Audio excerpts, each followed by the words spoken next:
नमस्कार. गुणवंत व्हा या यूट्यूब चॅनलमध्ये आपल्या सर्वांचे सहर्ष स्वागत. शैक्षणिक व्हिडिओ निर्मिती, ध्यास गुणवत्तेचा.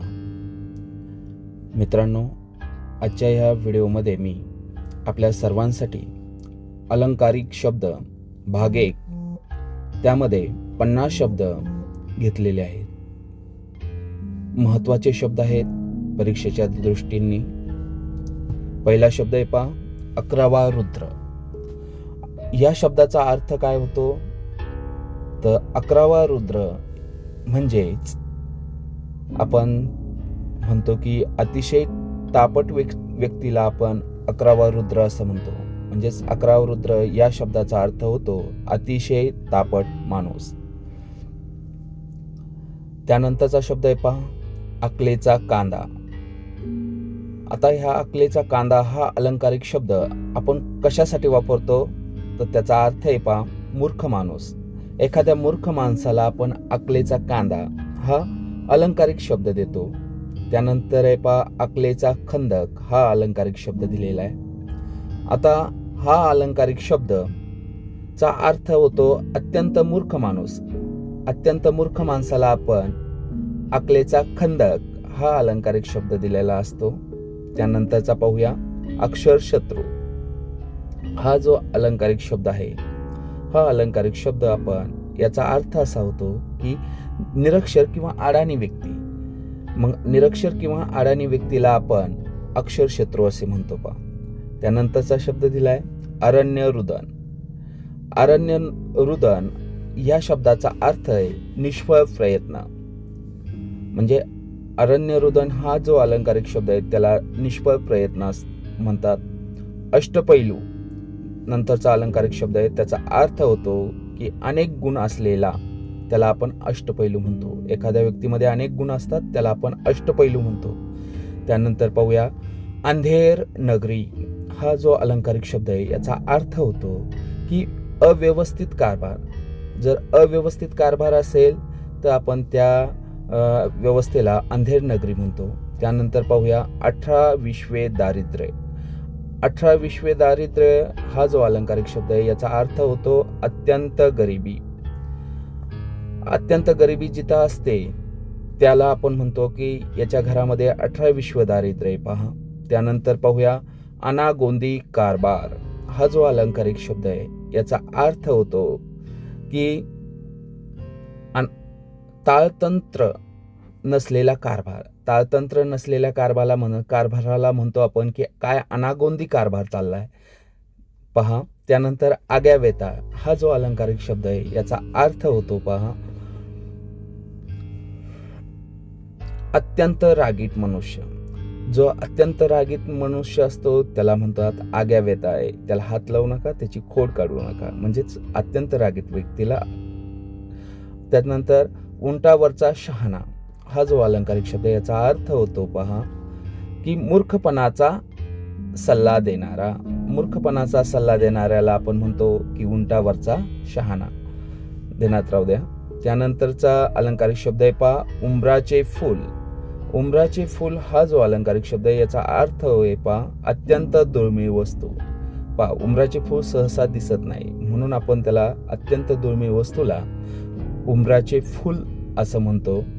त्यानंतरचा अलंकारिक शब्द आहे पहा, कर्णाचा अवतार. आता कर्णाचा अवतार हा जो अलंकारिक शब्द आहे याचा अर्थ आहे पहा, अत्यंत उदार मनुष्य. अत्यंत उदार मनुष्याला आपण कर्णाचा अवतार म्हणतो, म्हणजे कर्णासारखा गुण असलेला. त्यानंतर पाहूया, कळसूत्री बाहुले. कळसूत्री बाहुले ह्या अलंकारिक शब्दाचा अर्थ आहे पहा, दुसऱ्याच्या तंत्राने चालणारा. दुसऱ्याच्या तंत्राने चालणाऱ्या व्यक्तीला आपण कळसूत्री बाहुले म्हणतो पहा. कळसूत्री बाहुले हे दुसऱ्याच्या तंत्राने त्यांचा कार्यक्रम चाललेला असतो. त्यानंतर पाहूया, काडी पहिलवान हा अलंकारिक शब्द आहे. आता काडी पहिलवान हा अलंकारिक शब्दाचा अर्थ आहे पहा, हडकुळा मनुष्य. जर आपण एखादा हडकुळा मनुष्य किंवा मुलगा पाहिला तर आपण त्याला सहज म्हणतो की काय काडी पहिलवान आहे. त्यानंतरचा पहा, कपिला षष्टीचा योग. कपिला षष्टीचा योग याचा अर्थ आहे पहा, ह्या अलंकारिक शब्दाचा अर्थ आहे अत्यंत दुर्मिळ योग. जर एखादा दुर्मिळ योग असेल तर आपण त्याला म्हणतो कपिला षष्ठीचा योग. त्यानंतर पाहूया कळीचा नारद. कळीचा नारद हा जो अलंकारिक शब्द आहे याचा अर्थ आहे पहा कळ लावणारा.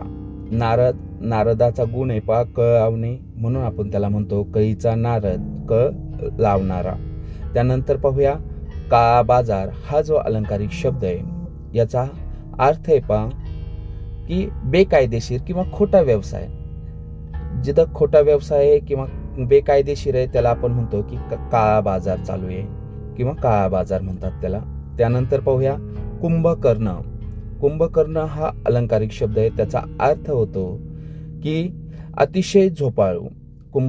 कुंभकर्णाचा गुण होता की झोप घेणे, म्हणून ते कुंभकर्ण म्हणजे अतिशय झोपाळू. त्यानंतरचा अलंकारिक शब्द एक पहा कुपमंडूक. कुपमंडूक हा जो अलंकारिक शब्द आहे याचा अर्थ पाहूया आपण. याचा अर्थ होतो पहा संकुचित विचार. कुपमंडूक म्हणजे संकुचित विचार करणाऱ्या व्यक्तीला किंवा संकुचित विचाराला आपण कुपमंडूक म्हणतो पहा. त्यानंतर पाहूया कुत्र्याचे शेपूट. कुत्र्याचे शेपूट हा जो अलंकारिक शब्द याचा अर्थ होतो की न सुधारणारी गोष्ट. आता कुत्र्याचं शेपूट वाकडं असतं, ते कधीही सरळ होत नाही, म्हणून कुत्र्याचे शेपूट म्हणजे न सुधारणारी गोष्ट. त्यानंतरचा अलंकारिक शब्द आहे खुशाल चेंडू. खुशाल चेंडू याचा अर्थ आहे पाहूया म्हणजे चैनखोर मनुष्य. चैनखोर मनुष्य त्याच्या मनाजोगता वागणारा मनुष्य असतो, त्याला म्हणतात खुशाल चेंडू. त्यानंतर खडाष्टक हा अलंकारिक शब्द दिलेला आहे. खडाष्टक या अलंकारिक शब्दाचा अर्थ आहे पहा जोरदार भांडण. जोरदार भांडण यालाच आपण खडाष्टक म्हणतो. ध्यानात ठेवा, महत्वाचा शब्द आहे. त्यानंतर पाहूया गाजर पारखी. गाजर पारखी या अलंकारिक शब्दाचा अर्थ आहे पहा कसलीही पारख नसलेला. ज्याला कसलीही पारख नाहीये त्याला आपण गाजर पारखी म्हणतो. त्याची पारख म्हणजे चुकीची असते त्याला आपण गाजर पारखी म्हणतो पहा. गुळाचा गणपती दुसरा अलंकारिक शब्द आहे. त्यानंतरचा याचा अर्थ पहा मंदबुद्धीचा.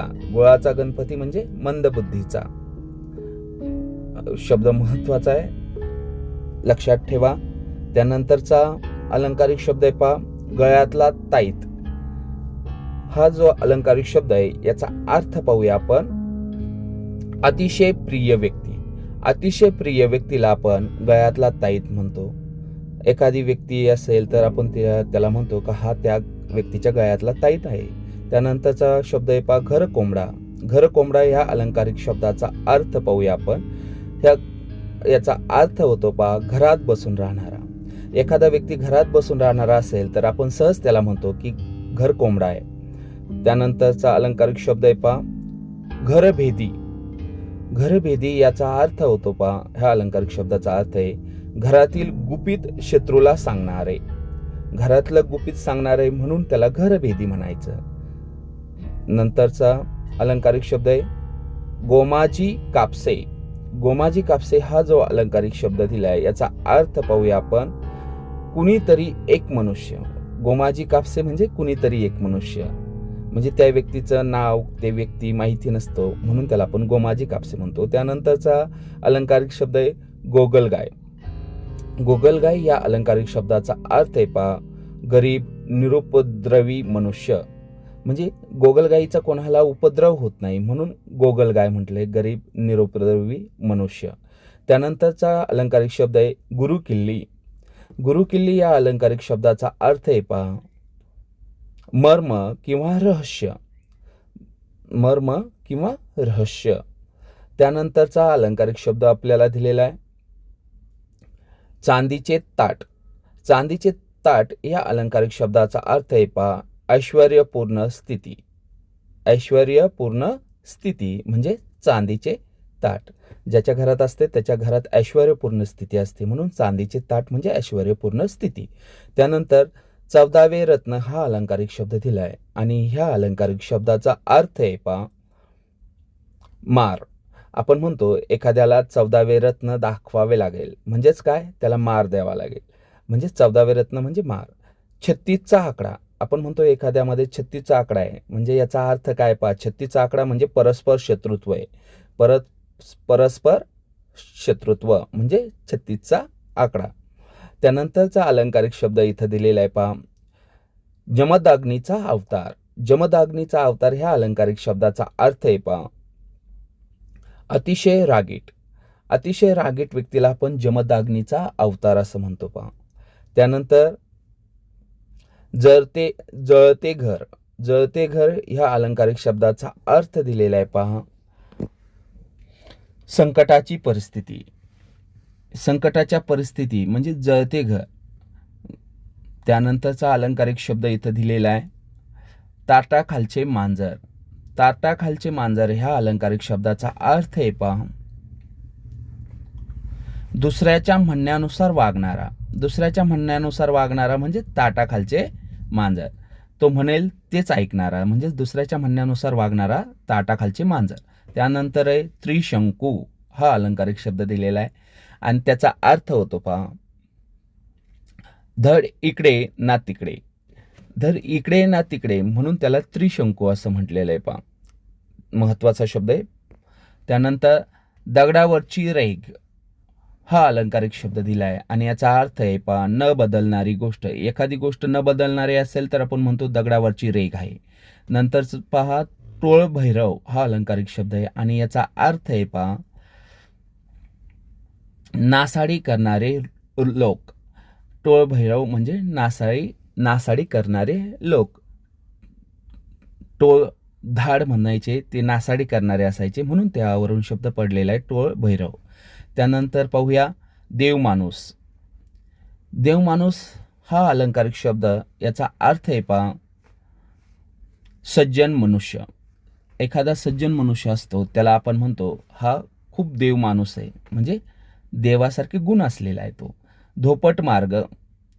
धोपट मार्ग ह्या अलंकारिक शब्दाचा अर्थ आहे पहा, सरळ किंवा नेहमीचा मार्ग. आपला सरळ किंवा नेहमीचा मार्गाला आपण धोपट मार्ग म्हणतो. त्यानंतर आहे पहा, नवकोट नारायण. नवकोट नारायण हा अलंकारिक शब्दाचा अर्थ होतो पहा, अतिशय श्रीमंत. अतिशय श्रीमंत असलेल्या व्यक्तीला आपण नवकोट नारायण म्हणतो. त्यानंतर पाहूया, त्यानंतरचा अलंकारिक शब्द दिलाय नंदीबैल. नंदीबैल या अलंकारिक शब्दाचा अर्थ होतोय पहा, होला हो म्हणणारा. एखादी गोष्ट होला हो म्हणणाऱ्या व्यक्तीला आपण नंदीबैल म्हणतो. तो कधीच विरोध करत नाही. त्यानंतर पांढरा कावळा. पांढरा कावळा हा जो अलंकारिक शब्द आहे याचा अर्थ होतो पहा, निसर्गात नसलेली वस्तू. कावळा कधीही पांढरा नसतो आणि तो निसर्गात नसतो म्हणून त्या पांढरा कावळा म्हणजे निसर्गात नसलेली वस्तू. नंतर पांढरा परीस हा अलंकारिक शब्द आहे, याचा अर्थ आहे पहा, लबाड मनुष्य. लबाड मनुष्य म्हणजे पांढरा परीस. त्यानंतरचा अलंकारिक शब्द आहे पहा, पाताळ यंत्री. पाताळ यंत्री हा अलंकारिक शब्द दिलाय आणि याचा अर्थ आहे पहा, कारस्थान करणारा. एखादा कारस्थान करणारा व्यक्ती असतो आपण त्याला म्हणतो पाताळ यंत्री मनुष्य. त्यानंतरचा अलंकारिक शब्द आहे पहा, पिकलेले पान. पिकलेले पान याचा अर्थ होतो पहा, म्हातारा मनुष्य. म्हातारा मनुष्याला आपण पिकलेले पान म्हणतो. त्यानंतरचा अलंकारिक शब्द आपल्याला दिलेला आहे पोपटपंची. पोपटपंची ह्या अलंकारिक शब्दाचा अर्थ होतो पहा, अर्थ न समजता केलेले पाठांतर. अर्थ न समजता केलेल्या पाठांतराला आपण पोपटपंची म्हणतो. त्यानंतर पाहूया, त्यानंतरचा शब्द दिलाय बृहस्पती. बृहस्पती या शब्दाचा अर्थ होतो पहा, बुद्धिमान मनुष्य. बृहस्पती म्हणजे बुद्धिमान मनुष्य. महत्त्वाचे शब्द आहेत, सर्वांनी हे शब्द पाठ करा. धन्यवाद. आपण व्हिडिओ पूर्ण ऐकल्याबद्दल सर्वांचे धन्यवाद. व्हिडिओ आवडल्यास चॅनलला सबस्क्राईब करा, व्हिडिओला लाईक करा आणि जास्तीत जास्त गरजू मुलांपर्यंत हा व्हिडिओ शेअर करा. आणि आपले असेच सहकार्य इथून पुढेही या चॅनलला राहू द्या.